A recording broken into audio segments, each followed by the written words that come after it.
Hello, everyone. Welcome to the tuberculosis ward here at Decipher. Everybody's getting sick. We all have coughs here. It's terrible. Yep. We welcome to the show Mr. Joe Alread. How you guys doing today? Good. Are you getting sick as well? No, not really. So I actually don't know what you're talking about. No. Evan's going to be doing a lot of editings on this one because we're going to be coughing throughout the entire thing. It's terrible. Yeah, so hopefully I won't be here all afternoon clipping the coughs out of this particular broadcast. That's right. Well, we've got a pretty good show today for everyone. We've got some more news on the Chase the Ring tournaments. We've got some more Star Trek spoiler information, and we've now got Joe Alread on here today to give everybody the first big glimpse at Theed Palace and maybe give us some spoilers. So that's going to be pretty cool. Awesome. So, Joe, let's start off with you, man. You want to start with me? Absolutely. Heck yeah. All right. So tell us a little bit, before you get into any of the spoilers and stuff, first tell us maybe some of the concepts that you were looking at when you guys were designing Theed Palace, maybe some themes that were going on throughout the entire set, the good stuff. Man. Well, basically for Theed, there's a theme for just about every battle that you see at the Battle of Naboo. There's a Gungan theme. There's a fairly powerful battle droid theme. The tactics for the Trade Federation and the Naboo Bravo Squadron. Cool. For the space battle above Naboo. All of those are themed decks and probably have their own built decks around them. Really? That's really the plan here at this point. 4 decks right there. They're all pretty good. They're all fairly powerful. And, of course, there are objectives on the side, too. Those are just on top of all that. Fun.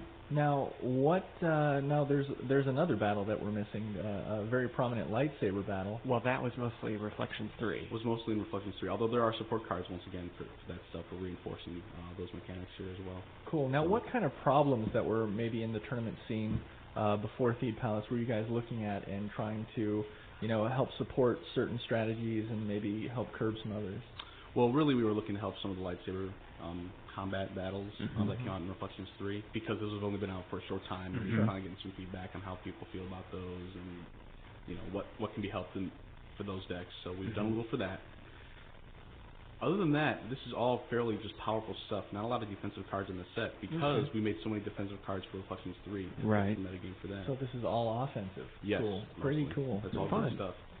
So, would you like me to maybe share a few things? We would love for you to share a few things. Well, I thought I'd talk about battle droids maybe a little. The dark side objective revolves around battle droids and the invasion of Naboo itself in general. Battle droids specifically, or the Trade Federation in general? The Trade Federation in general, but with an emphasis on battle. Right. Okay. Because really, how many Nemoidians do you really see? There's not so many. You can't really build a deck and around they're not really 5 fighting. Guys. At all. Exactly. They do well in a fight. Right.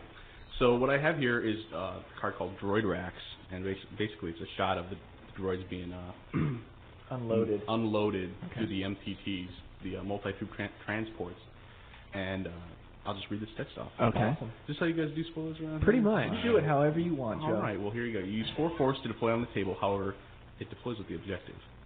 So this card came off at the start of the game. Cool. If your battle droid was just lost, may place it here. During your control phase, may use 2 force. Parentheses 1 force if your pilot MTT on table. Take any battle droid from here into hand. This means alter.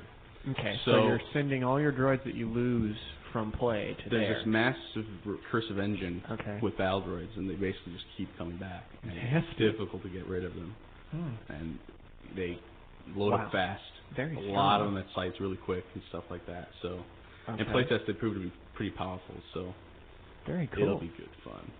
Massive amounts of battle droids all over the table. And the objective lets you start with that? The objective lets you start with that.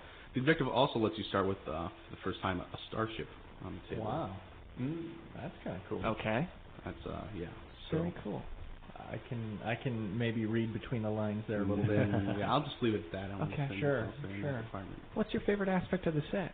My favorite aspect of the set? Well, we've introduced Darth Sidious, and for the first time, this is first persona in the game. And we've also done a new version of Mace Windu when he's on Naboo. A more buffer version of Mace. Okay. Because when he's in the Jedi Council chamber, he's just kind of, docile. The nice guy. But when he leaves the Jedi Council, you better watch out. So he's in the set as well. Those really maybe are my 2 favorite power cards. Cool. So it's going to be so good. Yeah, you sound pretty excited about it. Yeah. So you already have some ideas for deck designs that you're going to build. It sounds like you're going to do a Battle Droid type deck. Battle Droid deck is really, really good. The light side has a Raid the Palace type of theme deck. Okay. And that will also be fairly powerful and probably one of my favorite decks to build. All right. Good stuff. I like it. Well, thanks so much, Joe, and maybe we'll get you back again sometime soon to talk a little bit more about this. Bring me down here anytime, guys. We've got some more immediate news coming up. We have some big tournaments this weekend, the Chase the Ring tournaments. For those of you that have gone to Decipher.com at any point in the recent past, you must know of this by now. Or listen to last week's RFD. That's right. Well, those are this weekend. They start actually today, Friday. So get out there, find the one closest to you. Again, you can find this information on Decipher.com. You can click on the really cool flash banner, and it'll take you right to where the listing of all the events are. And this is worldwide, so there's got to be one within driving distance to you somewhere. Yeah, you do not want to miss these events. It's just too cool an opportunity to win one of these 10-karat gold rings. I know. The retail value on those are $300, and there's 100 of them going on out there. That's amazing. That's awesome stuff. So, yeah, I want one. Yeah. But unfortunately, I'm going to be in here on the weekend, Yeah. doing audio files for from remote locations. So Okay. I'll be bringing to you the action from the office. Aw, that's really giving of you, man. That's all right. That's all right. So once again, recommend you check it out. All right. So, a little Holodeck Adventures? Give it to me. Okay. Well, of course, on Wednesday this week, we put up the Sherlock Holmes card. That was the beginning of the Holodeck Adventures information, which got a lot of people pretty excited. He's really good. Yeah, and we thought today briefly about giving you a card that works extremely well in combination with him, but we're not, because we figured that would be a little too much Sherlock Holmes. Yeah, we want to spread the loving out throughout the themes, not just the Sherlock Holmes theme. And actually, what we're going to give you here today is not entirely holodeck. It sort of falls in the category of one of those cards that you might have expected to see had this set been released like 6 years ago after Q Continuum. There's a lot of that going into this set. This is a Binars card. Who had very much to do with holodeck creation. Yes, they did. And of course now 1.0 and 0.1 will have something else to download besides Binars Weapon Enhancement. So here you go. This is an event called Binars Data Transfer. The lore reads, a star in the Binars system went nova in 2364. Only their expertise with computers allowed them to transfer information from their main computer in time to save their world. Pretty straight up. Mm-hmm. The text is, plays on table. Glance at the top 5 cards of your draw deck. Place them in any order on top of and or beneath your draw deck. Then place event beneath draw deck. So there you go. You take the top 5 cards of your deck, put them top or bottom, however you like, and then you get to put the event under your deck as well. Wow, so not the event doesn't even go away, and then Binars can download it again? No, that's a special download. Well, the Binars special download would allow them to get this once, because it is a Binars card, but you're not going to get to use it multiple times that way. Right.